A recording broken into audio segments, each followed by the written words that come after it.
Welcome to Firearms of America. Today, as you guys can see, I have another Wolverine workboot in front of me, and these are Wolverine Spencer waterproof boots. Now, to give you a brief introduction, a brief overview. Great work boot, definitely comfortable, excellent waterproofing. Currently $84.95 on Amazon. The link is in the description below if you want to check it out. Prices can vary. 100% leather, overall great protection, and surprisingly not too heavy. But if you do have time to watch the whole review and you're interested in buying this boot, I recommend you check it out. So, as some of you already know, this review is specifically for my ultimate survival boots section. So, if this was your ultimate survival boot, right? You were wearing this boot, maybe you're wearing it at work and something bad happened. Or maybe, you were sitting in the house and something bad happened and you had an option to put this boot on. You needed to run out of your house, walk, run for extended periods of time, and do things on the way in order to survive. I don't know if you can think of the survival situation. Think of this 2020 year, which is still not over. So, yeah. But if you were in a survival situation and these are the boots that you were wearing, would they contribute to your survival or not? Let's find out. Well, how do we make the judgment? We make the judgment based on 8 different criteria.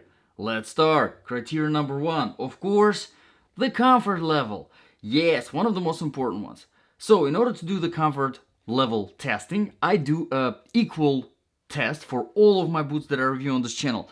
I do a 3-mile run and then a 5-mile walk without stopping, wearing these boots total for about 7 to 8 hours without taking them off. Now, of course, some of the boots like these ones, for example, work boots, typically you wouldn't run in your work boots, right? But doing this allows me to have a very equal judgment whenever it comes to all of the boots and even shoes that I review on this channel. So, let's start with the factors that contribute and take away from that comfort level. First one, of course, the weight. Yes, let me tell you exactly how heavy or light these boots are. So this is a size 10, and as you can see, 23.4. Now this is definitely on the heavier side, however not too bad. To give you kind of a reference numbers, I always say that if you want something that is not too bulky, not too heavy, that you want to be able to run in more or less, walk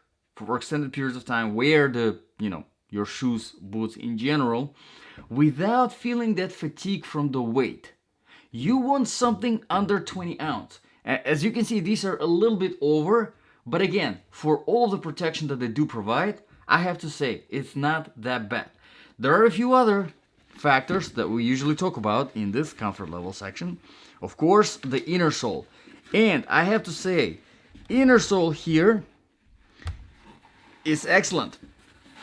As you can see, it has a very nice heel bed, a decent amount of cushioning here. However, even though you do have cushioning in the inner sole itself, you also have another layer of cushioning after you remove the inner sole, which adds up to protect you from that impact. Especially helps whenever you are running. So whenever you're running, and if you're running improperly, you don't really get that much stress coming from your heel to your ankles and to your knees. Very good job there, Wolverine.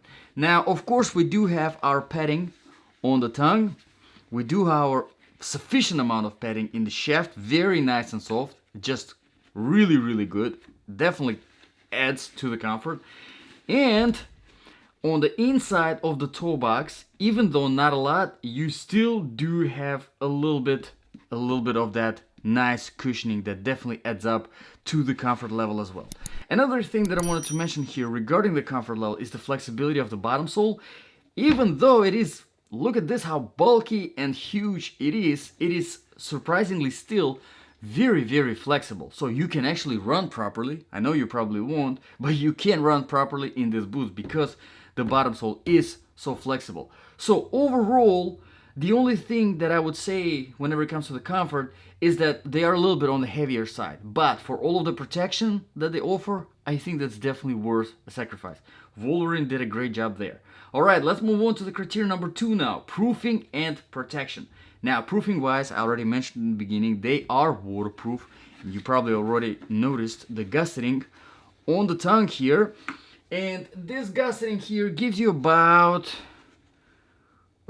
a little bit less than 6 inches of waterproofing. Honestly, I think Wolverine could have done a little bit of a better job because there is much more in the shaft. They probably could have added another inch of waterproofing, or at least half an inch, I think. But that's still not that bad. 6 inches, about 6 inches of waterproofing is still pretty good whenever it comes to waterproofing in general. Now, speaking of the protection, of course, this is where these boots do shine. They have obviously leather, which adds up to the durability and the protection. Of course, you do have this very tough piece going at the front, giving you sufficient amount of protection here at the toe. I kind of wish it was going a little bit higher here to give you a little bit more, but nevertheless, keep in mind, this is not a steel toe, this is not a composite toe, but you still do have sufficient amount of protection here. Of course, you have protection here in the shaft, and your heel is reinforced as well with that same tough material. And of course, you probably notice how thick and bulky the bottom sole is, so you do have some protection from the bottom as well. But let's move on to the criteria number 3 now, quality and the design features. Now, quality wise, Wolverine, they are, I mean, they really do know what they're doing whenever it comes to the work boots. You can check out the reviews on Amazon and you will find that most of the Wolverine boots have almost 5 stars, close to 5 stars reviews, and these are no exception. Over 500 reviews and almost 5 stars. Great job there, Wolverine. And so far, I think this is my 3rd or 4th pair of Wolverine boots that I have reviewed on the channel. Have not had any kind of problems. Now, whenever it comes to the design features, I usually talk here about the lacing system. I don't really concentrate on the design itself because it's really a personal preference. If you like it, you like it. If you don't like it, well, there's plenty of other options. But whenever it comes to the lacing system, I think this is great. Very easy to put these boots on and take them off. The strings slide through the hardware very nicely. You have 4 pairs of metal closed hooks and then 1 pair of open hooks at the top, which typically you would find in a hiking boot, not in a work boot, but I think it's good for people that, you know, like to have different tensions going in the shaft and here at the front. I think that's definitely a plus. I like it personally. But that was the criteria number 3. Let's move on to the criteria number 4. Outsole traction and stability. Now, I have to say, I am very impressed with this outsole considering that this is a work boot. Typically, work boots are not doing very good whenever it comes to the outsole. They are very narrow in specialization, right? In order to test the outsoles of all the boots that I get on this channel whenever I do my run, I test them on a variety of different surfaces. I start with older asphalt, newer tarmac, and then wet sand, dry sand, wet grass, dry grass, some rocky roads, some trail surfaces, and of course finishing up on some shiny surfaces like marble and tile. And this outsole performs very well on all of those that I have just mentioned. Excellent outsole, and the reason why it performs so good is because it has a very good balance of aggression and flatness. As you can see, it is kind of aggressive, but at the same time, there isn't really much stuff going on for the boot to dig into the surface, get stuck. Like for example, if you're walking through the wet sand, if you do have too much aggression, wet sand tends to get stuck in the aggressive grooves, and you lose traction. Your boot becomes more slippery and heavier too. Keep that in mind. This is excellent. And of course, you probably noticed it's a skid and oil resistant, so because of these thin cutouts in the grooves here, which gives you a pretty good kind of almost suction on the shiny surface like marble and tile. So honestly, well done. Probably compared to other work boots, this is one of the best outsoles so far in a work boot that I have reviewed. Specifically in the work boot, not anything else, work boot.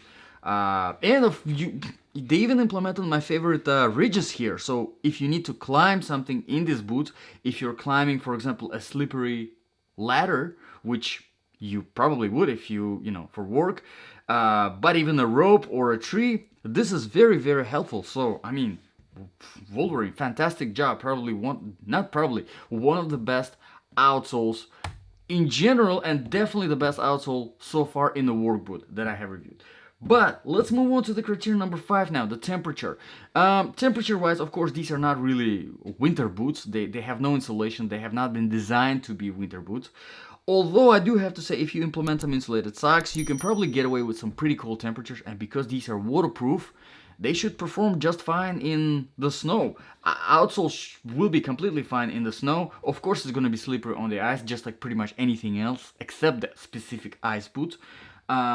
But in the hot weather, they are surprisingly breathable. This material here, the fabric that they implemented, it is surprisingly breathable, even though considering that this is leather and they are waterproof. Yep. Keep that in mind. So let's move on to the criteria number 6 now really quickly, the sizing. They are true to the size, although I do have to mention that the fitment of these boots is on the wider side. So if you prefer that spacious, wide toe box, you will appreciate this one. If you like a little bit tighter, narrow fit, kind of holding your foot in place, which I personally do like, you might not be too much of a fan of these boots. So keep that in mind. But other than that, they do fit true to the size. And here I always mention that if you want to make sure you get the most out of your boot whenever it comes to the comfort, you want to get yourself a boot that is at least half a size bigger than your normal shoe size. So if you wear your shoes in the size 9.5, you want your boot a size 10, so you have a little bit of that extra space, which helps a lot, especially if you're wearing them for extended periods of time, especially if there are some uphills and downhills involved. And I just got a good advice from one of my friends who does hiking pretty much for a living, and yeah, that's been a game changer ever since, so keep that in mind. Let's move on to the criteria number 7 now, balance of application. So if this really were your ultimate survival boots, right? You went for work, and at work something bad happened, and now you had to leave your work and then go through all of these different terrains for miles and miles, run, fight on the way, whatever's necessary to survive until you hit the safety point. Would these be good to survive in? Well, if I had a choice, whenever it comes to the work boots, right? If I was wearing them for work and something bad happened, I kind of would wish that these were the work boots that I was wearing, specifically because of the comfort level is great, and even better, like the best thing about this boot is the outsole. It's just really, really good outsole. Very, very nicely balanced. And to finish up the review with the criteria number 8, the price. This is one of other things that is really good about this boot. $85 for everything that this boot offers, for waterproofing, great amount of protection, excellent comfort, excellent outsole. I think $85 is really, really a fantastic price. Now, whenever it comes to competition in that price range, there isn't really a lot out there that can beat these boots. There are a few, like for example, Caterpillar or Pittsburgh. Check them out. I do have the reviews on those on this channel, but still, this boot I think beats those with how amazing the outsole is. So let me know in the comments below, guys, what you think about this Wolverine Spencer boot. Would you consider them as your ultimate survival boots? Would you consider them as your everyday working boot? And let me know why. If you do have any requests for reviews, drop them in the comments below. I always look out for those. And if I come across the stuff that has been requested, I do that as a priority. Thank you very much, guys, for watching. This was Firearms of America. See you guys in the next video.